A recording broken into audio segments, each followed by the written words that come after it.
I'm going to go ahead and get started. Don't you love this photo? You know, what does that photo say to you? You know, it's students that are engaged, students that are interacting. I think it gives us hope. It gives us hope that there's a better tomorrow for our students. And these students, they trust us. Their families trust us. Their guardians trust us. So building environments of trust, I think, is probably our number one responsibility. And we have a lot of responsibility. Trust covers a lot of different areas. We're going to be talking about cybersecurity threats, prevention, and response. How's that sound after a relaxing morning? That ought to get you going. Okay. My name is Frankie Jackson. I am an independent K-12 CTO. That's a Chief Technology Officer. I have 25 years of experience being a CTO, working in 2 districts primarily. 19 years in a district with 19,000 students to 25,000. It grew during those 19 years. And then my last 6 years, I was actually an assistant superintendent and chief technology officer at Cypress Fairbanks. Cypress Fairbanks is in the Texas state. It is 117,000 students, and very, very prestigious district, 22nd in the nation, and it would be, I would think, considered a premier district to work for. I was eligible to make a career transition, so I took it, and I'm now doing exactly what I love to do, which is try to work with school districts, with chief technology officers, finding ways to bring technology leadership to school districts and be their success advocate. I also work with K-12 solution providers to help them develop products that provide better solutions for technology. So I'm at the right place being here with you. Hopefully you'll be able to take back just a few points that you can remember as you start up and power up for this next coming school year. When someone says in 11 seconds, what is it that you do? I serve as a catalyst. That is to create action for performance excellence in K-12 technology leadership. So let's get started. When you think of cybersecurity, you think of that as being something that is very challenging, very scary. How many of y'all think of cybersecurity as being something you hope you never have to deal with? Yeah, right. So we're going to talk about threats, we're going to talk about prevention, and then we're going to talk about response. That's an easy agenda. We're going to make this extremely simple, extremely easy to talk about, and basically just have a conversation about it. So when you think about trust, think about what comes to mind for you. What you have in front of you, I don't know how many do have a laptop, but there's a really nice link that each of you can reference. It's called the K-12 Cybersecurity Resource Center. And I absolutely love this resource. And I would highly encourage you to take a look at it. For those of you that have phones or want to reference it, or maybe you just want to look at it when you get back to your district. But basically what you see here is you see all of the incidents that are occurring. This is a resource center that provides all this information. And so if you have access to it or want to look at it at your own leisure, what you see are push pins, and so you can see the type of incidents that are occurring. And so, for example, you know where you are in your part of the state. If you wanted to look at purple, then you could look at where all the ransomware attacks have been.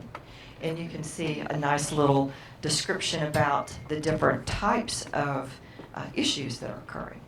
So I would like to have you talk amongst yourself and just talk about, what does trust really mean to you? What is that definition of trust? And then think about it in terms of if your school district represented one of those little push pins. So just take a moment or two and just talk about what trust means in your role as a superintendent.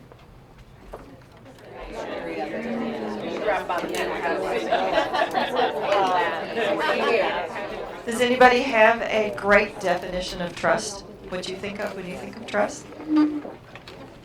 as it relates to technology? How about you, Eileen? You work in Our conversations were more about the lack of trust. lack of trust. Say, like, who do we trust? Do we trust the vendors? Do we trust our teachers? Do we trust our students? Right. So we was struggling to even figure out what trust was because we don't. We shouldn't.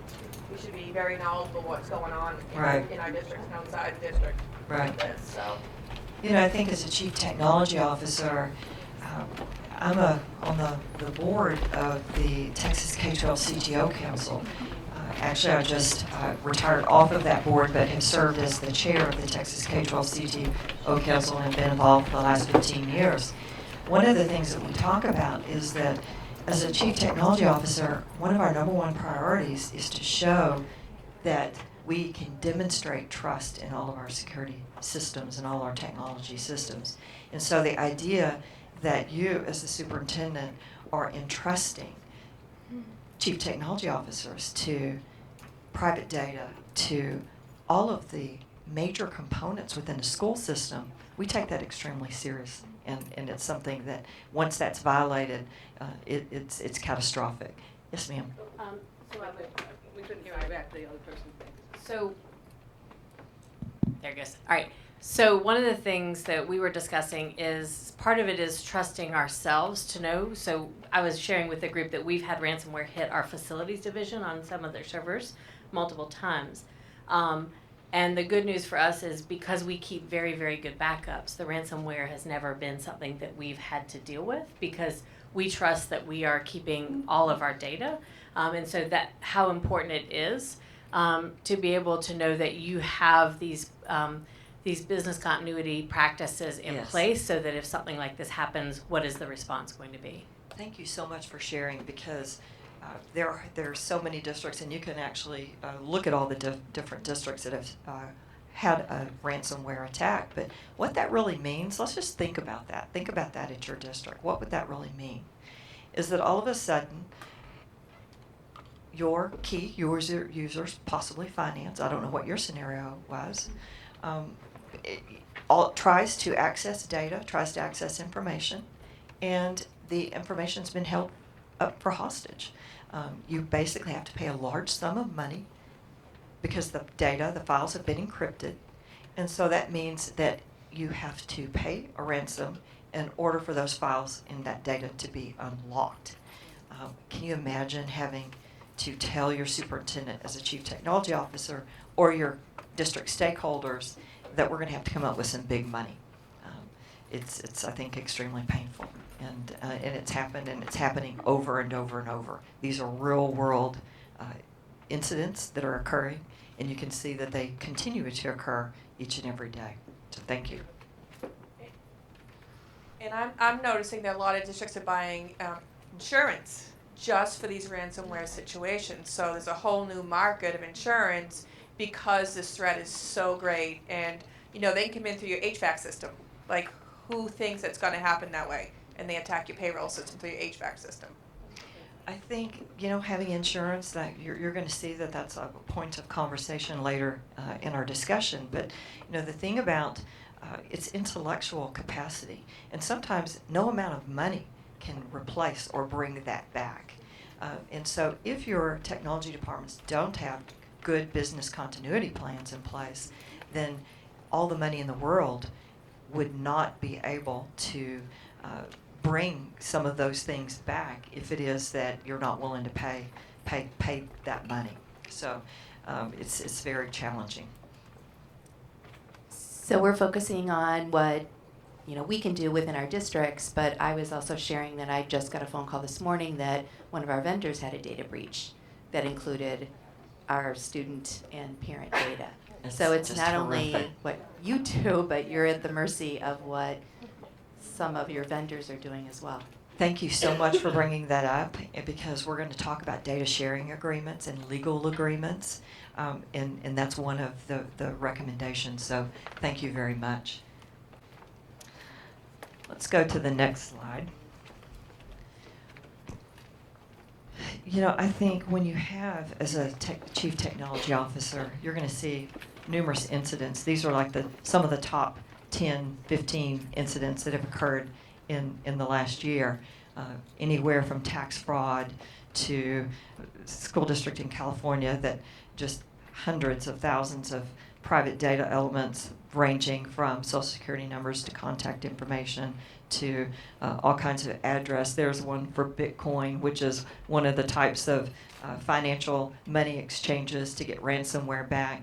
All on this side. I'm not going to go through each one of these stories just because of time, but I think most of you all know that the risk is extremely high. So I'm going to pause right now and ask you, have you experienced in your district an incident that's occurred, and have you had financial loss or some sort of disruption of service? Anyone? Oh, there, see, she's brave. All right, the walk of shame. What happened? So we had a Gant Crab ransomware incident in May, and we shut our network down for 4 days.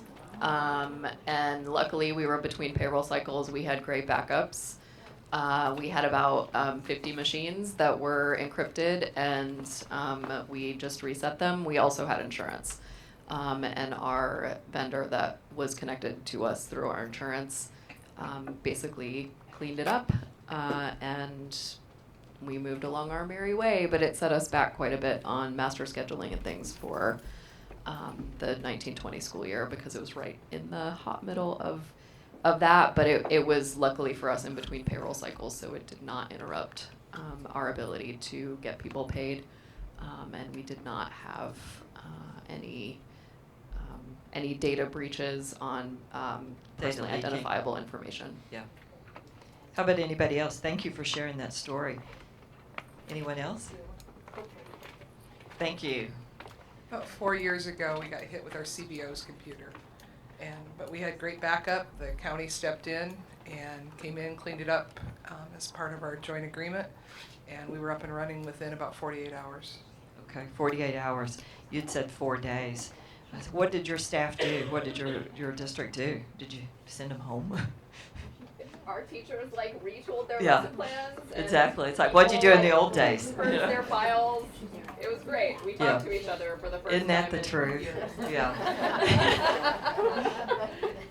Yeah, you're a little bit more innovative in how you get things done. But, the reality is that the entire network of the school district, the infrastructure, is now security systems, building automation systems, HVAC systems. One of the last projects implemented at Cypress Fairbanks was about a $40 million storage freezer facility, because the school was so large. Much of the food and resources were all controlled in a huge storage freezer facility. Just the idea of there being an issue associated with the network going down, it's a horrific feeling as a chief technology officer. So let's talk about the chief technology officer. How many of you have chief technology officers that have gone through the Certified Education Technology Leader program? Raise your hands, because that is a fantastic program. That program is sponsored by CoSN. It was developed by numerous experts in the field, but that is a program that has a new module. It's Module 10. There's only 10 modules that is being introduced and is now part of the new testing to be a Certified Education Technology Leader. And so if you have a Chief Technology Officer or even an Executive Director of Technology or a Technology Director, whoever is in charge of your technology program, really think about making certain that they have the skills that they need so that they can be successful. And the Certified Education Technology Leadership Program is certainly one of those. I'm a trainer for that program, and I can attest to the fact that when working at Cypress Fairbanks, I had 6 of all of my directors going through that program. That's how much confidence that I had in that program. So, do we have any CETLs in here? All right, there's my technology friends. So, thank you. Anything you'd like to say about the program as it relates to cybersecurity and just the training of that?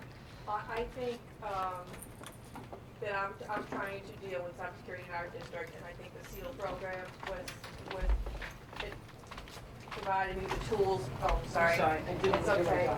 Good God. I know. Um, Sort it out. So, in respect to cybersecurity and data privacy, the CETL certification provided the resources and information that I did not have available, and some of it I didn't even understand or know. So, once I went through the program, I'm a much better CTO in my district because I'm well informed and I know who to go to when I have questions or problems. So, And so, as the superintendent, if your technology, chief technology officer or whoever you have supporting your technology comes to you and talks about the program, I think that certainly gives you some insight into the program and the value of the program, and certainly take it seriously. If it is that you're looking for a chief technology officer and can find one that is certified, that gives you a little bit more of an assurance that they have gone through the proper training. Just like you go through a certification to be a superintendent, teachers go through their certification. I think it's certainly time, because technology and the skills are so critical, for you to consider making certain that your chief technology officer, whoever you have in charge, has the right skills and knowledge. That role has changed so much over the years. Back when I started in 1994, I don't want to date myself because I worked 10 years prior to that, but the role has changed. We were thought of as computer programmers that have been promoted into managers. Sometimes it was lead librarians that were multimedia specialists in the library. Often it was a teacher that did a really good job at training, maybe even a principal that moved over into the technology leadership position. The position has changed since then. So that might be a note that you just kind of put in your mind when you think about moving in the future, because the role has changed. All critical resources now reside on the network. Yes, Eileen? So one of the things that came up for me, because mine was a new position, is the superintendent didn't know how to evaluate me, how to develop my SMART goals, my action plans. Right. And so what I did is I took the CETL standards and I created my own evaluation. I created my SMART goals based on the CETL certification. So because it's such a unique position, and a lot of districts it's a new position, and it's now I'm being evaluated on what I should be evaluated on, as opposed to a building administrator or a district Right. administrator. Right. And a key component of that is cybersecurity. Thank you. So you might be thinking, where are these threats originating from? This also comes from the K-12 Cybersecurity Resource Center. But I think from a leadership perspective, the real question is why? Why K-12? Why school districts? We're just trying to educate kids. We don't have a lot of money. Why is it that we're those that are being preyed upon? The research really says that, if you look at the primary types, the primary type being unauthorized disclosure and breach of data. When you think about students and school districts having access to critical information like social security numbers, contact information, these are students that are very young. Those that are what we call abusers or intruders know that it could be that if they were able to get access to some of that data, say the student is in kindergarten, it could literally be 10 to 15 years before it's uncovered that their identity has been stolen. Because they're not applying for credit cards, they're not applying for cars. They are in the prime of their young lives, their identities. If you run a security check if you do have children, I think it's a good practice to run a scan on where their identities might be showing up. I think that's where certainly the unauthorized breach, that's the largest area that we're seeing in terms of cybersecurity threats. The other is the denial of service. So for example, in the last district that I worked at, Cypress Fairbanks, the denial of service, I think you mentioned you had denial of service as well. Was it ransomware or denial of We had service? ransomware. You had ransomware. But we get denial of service. Yeah, all the because time. That's not unusual. Right. So the denial of service really is that everything's working smoothly. You're working at your desk. You're searching the internet. You're on your email. Everything's pretty much moving to the cloud through Google, through Office 365, and all of a sudden you don't have access to any of your data, your files. guess what? You may not have also saved it locally, so what do you really do? You're just kind of dead in the water. Possibly have to talk to each other like this. This lady said she was dead in the water for 4 days. Might have to run down the hall, but the reality is that all a denial of service is a regular ping, what we call a ping, over and over and over and over, where it floods the network electronics. And so it's as if the network just says, I've got so many requests, I don't know where to go. I feel like that every day, don't you? You know, I got so many requests, I'm not sure which one to do first. That's really all that is. It sounds really scary, but you're right. Those happen a lot. The more bandwidth you have, the better off you are. But you know, those are the kinds of cybersecurity threats that are affecting real work, so that work can't get done. We had an experience with, for $50 and a credit card, a student that didn't want to turn in his homework called up and ordered a denial of service from Indonesia and brought down our entire network for the day. You know, I mean, those are the kinds of things that are occurring, and it happens every day. And it's a simple tactic, because all they do is just that once they have your IP address of a key network electronic component, is bring down your network. So that, you know, there's things that the technology department can do, certainly to guard against that. And I think we're getting smarter and smarter, and they're not occurring as much at the time. Would anyone else like to share a story? It makes it so much more interesting if you do. Has anyone had any of these types of breaches? Or do you? Yeah, go ahead. Sorry.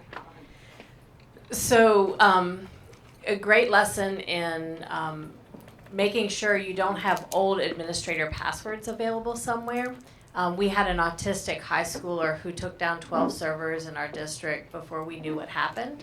And the great part about it was he put code in on all of them that says LOL as they were coming down. He was laughing out loud, wasn't he? Yes, he was. So we very quickly did an audit of all of our admin accounts for all our programs to make sure that wasn't going to happen again.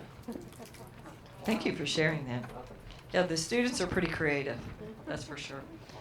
So, denial of service, these are the primary ones: phishing, ransomware, unauthorized breach, and then there's some other incidents that occur. Sometimes they're inside jobs, believe it or not. There's those that are disgruntled employees. There's a lot of research about that. We're not going to talk so much about that because you can research that on your own. I think when you leave this session, you can say to yourself, I know there's cybersecurity threats out there. I can do my own research. Everyone wants to get at my district and my student data because there's a lot of financial gain in having access to that type of information. So we're going to move to the second part of the agenda. We talked about what threats are, not to scare you, but in order to just bring it to light that they're there, they're occurring, and there's some resources that I shared with you so that you can find more information out about them. So what is it that you're doing in your district? Is anybody doing anything creative? So I'm going to give you a moment to just talk. What are you doing to prevent cybersecurity threats? What are you doing to create environments of trust? And what might be some things you'd like to share with us? So we'll give you about 2 minutes.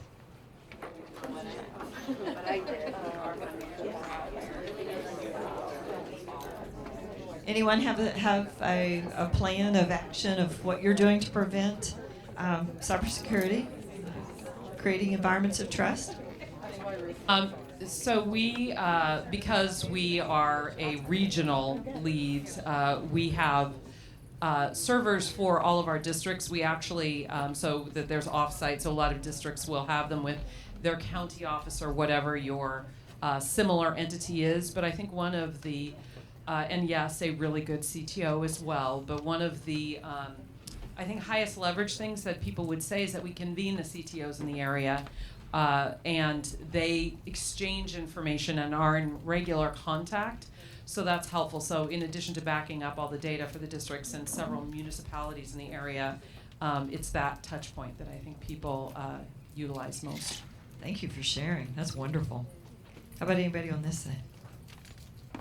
I can share with you an incident that occurred that I thought was pretty creative on the intruder side, and we never did catch them, but then what we did to prevent it from occurring again. You've probably heard of scenarios like this, but the scenario went that the intruder scraped the website page so that the survey that they had created looked just like the school district's webpage, identical. You can do that by just doing a print screen function, print screen, and somehow hacked into the HR person that it would be extremely reasonable that this person might send out a survey. They then got into the HR person's email and then diverted all of their email. They set up an email rule. So anyone sending an email about that particular subject went into a special folder. So the HR person was working, never even knew that it was out there. Somebody had her account. They created a survey, sent it from her account. So it looked just like it was coming from her. And it asked for one key piece of information, and that was their user ID and password. Because it was like sign on. Oh, this is a survey. I need to sign on. Here's my user ID and password. Once they got that survey, and those that bit, and there were only about 5 that did, they entered their user ID and password. They then had access to their email user ID and password. And then they did the same thing with their email rules. They then, because we had online bank deposit change, were able to get into the bank deposit because guess what? We had single sign-on, ripples through the entire system. Got into the bank deposit, rerouted their bank deposit to go to a different account, their account. So that was the scenario, and it worked. There were about 5 employees that actually, and they were high-level smart people that put in their user ID and password. Finally, it was somebody in the payroll department said, "This looks too odd." It's smart people, common sense. Said, "This looks too odd." Certainly, we would have this many that were changing their bank deposits. So they started calling around. And then there were 2 that realized that their check was not deposited into their account. It had gone into a separate account. What we did at that point was we took away that feature and put in more strenuous controls, and then bought into a program that did additional training on protecting how you enter in your user ID and password, and basically said don't ever do it again. And then started monitoring it a little bit more closely. But those are the kinds of things that happen, and they happen every day. So thank you for sharing your ideas. I've got a whole bunch more. There's really 2 things about prevention that I'm going to go through. The first is there is the National Institute of Standards and Technology. In our world, we call that NIST. It's sponsored by the government, and there is a cybersecurity framework. And companies like Amazon, Google, they follow this framework. And there's really, 5 sections to it: is identify the problem or the potential problems, put protection measures in place, and then detect, respond, and then recover. That sounds pretty basic. We can all understand that. I think one of what I would do if I were you is I would look at the trusted learning environment. If you go to, there's the links there, trustedlearning.org, you can see that organization. What they've basically done, they've worked with AASC and some other organizations, including CoSN, to develop what is being referred to as the trusted learning environment. The trusted learning environment focuses on 5 key practices: leadership, business, data security, professional development, and classroom. And within each of these areas, there's about 4 or 5 key practices that need to be in place. And basically, the TLE is just like the NIST framework, but it's tailored for education. And so it is a wonderful guideline. So if you don't take back anything from this session today, take that back. Do a little bit of research and ask your technology department to take a good look at it. Whether or not you apply for the Trusted Learning Environment Seal, that's SEAL, it's like a seal of approval, it will still, I think, serve you well. It's free. So you can go back into your district, look at the practices associated with these 5 key areas, and start working towards either applying or becoming knowledgeable about what you need to have in place. So for example, with leadership, One of the things in leadership, one of the practices is, as the superintendent or his or her designee, do they make it a point to have regular conversations about the importance of cybersecurity? In business, someone mentioned the third-party vendor. There's practices associated with what are you doing as a superintendent to make sure that you're qualifying your vendors through a data sharing agreement with legal documents to make sure that they're conducting business appropriately. Same with data security, what kind of firewalls? So it's not just about the technology, it's really about all of the practices that span all of the different areas of the school system, from leadership down to the classroom. What kind of professional development classes are you offering? One of the practices within TLE is to make sure that you do annual training for cybersecurity. One of the practices in classroom is to make sure that even passing on knowledge to students about cybersecurity. So there's a variety. I'm not going to go through all of those practices because they're readily available. My purpose is just to share with you that it is a resource that you can use and look at it in terms of requirements and go back and talk to your technology department and tell them this is an environment of trust and that you would like to pursue what it might take to apply for the seal. I can tell you that it's laborious. I think of all the districts in the nation, all the districts in the nation, there are about 25, and those are new. So for years, there were only 6 or 7. I worked 2 years as a chief technology officer to become certified with the seal of approval for a trusted learning environment. And the first iteration submitting that TLE application was turned down. But what it did do was it gave an action plan. And so I think every superintendent, every district wants to feel they've done everything in their power. And so the beauty was I then had an action plan. I knew that there were areas that we were weak, but I had something tangible that I could take to my team and say, these are practices we need to develop. Technologists, anyone, no one really likes to develop policies and procedures, but it gave us a roadmap, and I think that's the value. So think about that.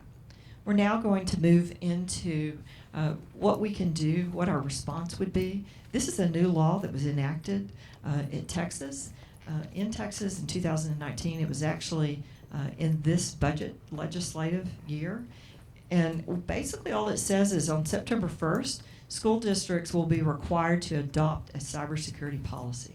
Now in your state, I know we're from all over the nation, you may not have a bill that's been passed, but trust me, I believe that it'll come. I believe that you might as well be ready. So this was passed, and basically that's what it says. It's House Bill 820. That's what every CTO in Texas is working on. And it is to prepare themselves to adopt a security policy and a way to report incidents to parents. And it also includes having someone that you designate to be a coordinator of cybersecurity issues. So here's your top 10 list. We'll go through it very quickly. Develop a cybersecurity plan. There's lots of plans out there. If you don't know what to do, just take the TLE. It works. It's well respected. It's practices that have been vetted. It would be a great start for you. I would think that might even be worth your trip here today, is to know that you can take that plan and go back with a plan of action and give it to your technology team. Stay compliant with federal and state laws. The laws are going to continue to change. There's already conversations about changing FERPA, changing many aspects about data security, data privacy. Make certain that that's a regular conversation in your district with key players. You're not expected to be the expert, but I think asking the questions and ensuring that those conversations are going on is a small way that you can take a step in the right direction. I love this one. Develop a common student data privacy agreement with third-party vendors. It goes back to what we talked about earlier. Texas has a student data privacy consortium where we've worked with as a team to develop a standard data sharing agreement. There's also agreements that are being developed at the national level. Every vendor that you pass data to, you need to have in writing, signed paperwork that they are taking responsibility for the data that they are receiving from you. Because you're passing critical data to them, you need to make certain that it is going to be protected. Because just like the example that we shared later, you don't know what they're doing on their end with that data. Keep the community and stakeholders informed. It's not going to be a secret if it gets out, so you better have a planned response in advance to communicate to them what the incident, what occurred, and what you're doing to keep their data safe. It's not just parents and students; it's also employees. It's employees that get paid by the district, and they also need to make certain that they are well informed of any issue that occurs. Designate a cybersecurity coordinator or hire a certified security officer. This is something you might want to put money in for your budgets to make certain that you've got somebody qualified. Depending on the size of your district, you need somebody qualified that can serve as a coordinator. Maybe that you don't have enough funding or the budget this year for a certified security officer, but you could certainly designate someone to serve in a leadership capacity. There's only 5 more. This is a top 10 list, and this is the last slide. Train everyone and monitor compliance. I think one of the practices, leadership practices, is it's not just put compliance measures in place, it is defining what is acceptable and what you would do if they're not compliant, because it's extremely important. Identify and control who has access to sensitive data. A lot of the data breaches really have to do with people that have left the district and there not being great practices in place to get rid of their accounts, or they transfer a role. They move from an attendance clerk to a secretary or receptionist or another role, and they still have the same credentials that they had in their old role. That's a common issue that occurs. And so you need to be asking the question, who has access to the data? Purchase cybersecurity insurance. Buy as much as you can. There are some statistics that say for every student, you need to have enough insurance for $250. I think a district like a Cypress Fairbanks, we did not have enough cybersecurity insurance. And like we talked about earlier, sometimes insurance is still not going to, it helps, but it's still not going to alleviate the loss of credibility, the loss of intellectual data, potentially. It certainly would help, but I would get as much as you could.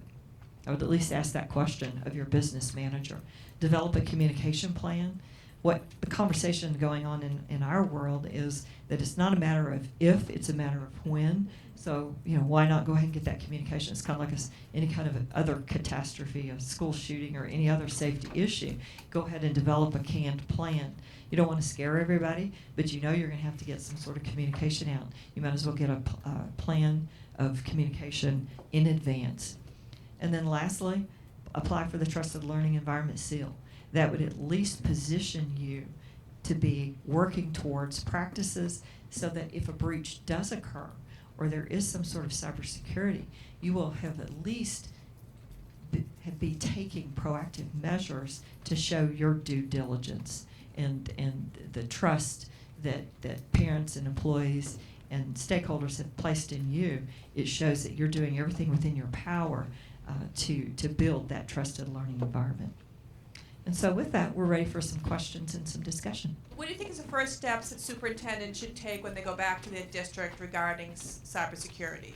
I would probably call a meeting with her chief technology officer and say, let's talk about cybersecurity and what our plans are, strategic plans for making certain that we're developing and building and sustaining a trusted learning environment. Just having the conversation, putting those conversations possibly at the top of your strategic plans during your process. Allocate funding. Keep it a regular point of conversation with your executive team so that you're building the momentum of it being a priority for you. So I would just say cybersecurity is a human issue. It's not a technology issue. And so many people and so many districts are approaching this as if technology is going to save someone, but in fact, it's actually not that at all. There is no system that will absolutely prevent something from happening to you, so you have to be prepared. What we find more often is it is our teachers, and I hate to admit it, but it's our leadership team at the district that cause a lot of our problems. And so you have to start looking at how do we start to really train and change practice of people. So we've had to develop videos. We now have that when you do bloodborne pathogens in our district, you now do a video on data sharing and phishing in that process, just so that our folks are seeing that on a regular basis. And that's exactly part of the trusted learning environment. Literally, if you followed every practice of the trusted learning environment and all that entails, you would be working towards building a better environment built with trust. Yes, ma'am. As a superintendent where technology is not my background but instruction is, I find that sometimes it's very difficult for my technology coordinator to understand where I'm coming from instructionally and where I'm coming from as a mom to 2,600 children. Because he maybe wants to do things one way and it might be best practices in something besides education. But in education, it's just not. So how do I work with that with him to say, no, we're not going to buy new financial software. We're going to keep using what we use that's housed on a local server in our building and can only be accessed in our building. Or no, we're not buying camera products that are going to put my daughter's picture and video in the cloud. We're going to have something that's locally housed so that, Right. What's his name? Chester the molester is not looking at her.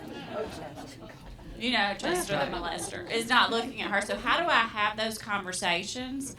Maybe without him feeling like I'm attacking what he's saying, when what I'm saying is you're thinking from a business model, Right. and this is not a business. Right. This is people's baby. I think I would look at some of those, what we talked about in prevention, some of the standard models that are working for organizations outside of education, which would be the NIST cybersecurity framework, and then look at national standards that are being developed for education, which is the Trusted Learning Environment and the trustedlearning.org. There's a lot of resources, and so starting to build those types of practices, then I think would at least give you possibly a checklist to say, how would what you're proposing fit into this trusted learning environment model, and how can I be assured that what you're proposing with vendors and with other interfaces for interoperability, how can I be assured that they're protected, and would you be willing to sign? Sometimes it's a personal commitment, and there's a lot at stake. But I do understand, technologists come from different backgrounds. Sometimes it's all about finance, it's all about money, when in fact our primary focus is on the student and keeping them safe. I'd also just really quickly like to add, trying to get technology folks to understand the why. Like, before you even have a conversation about what to buy, how to buy it, what you need, what is the why behind it? Is it that something is going away and you can no longer get it? But quite often it is much easier when you force them to say what the compelling why is for a product, because quite often they didn't think about a why. They just think it's the next iteration for what they need. And so, and then balancing that with your why and comparing those and seeing what's best. I can't express how, because I'm an instructional person, I was a former kindergarten, first grade teacher, and I'm now a CTO, having to translate that for my tech staff, that has been the number one thing that has helped. Good point. Thank you so much. We have one more. So in my district, we contract with an outside agency that takes care of schools. And my background's not like many people here with technology. So what would be some guidance on how I can ensure that all this stuff is happening? Would it be the trusted network to I go think that to? would certainly be a great start, is to ask for their practices. I actually have what I call a process classification framework, because it was almost like a checklist of things that we worked on for 2 years trying to get the TLE. that I certainly wouldn't mind sharing that are just literally a set of questions about how do you handle these kinds of practices. You know, industry has ISO 9000 and all kinds of quality standards. It's really not much different than that. That would certainly be a good start. But you put yourself at risk if you can't be assured that whoever you're doing business with isn't taking cybersecurity and the trusted learning environments serious. Thank you, Frankie. Thank you.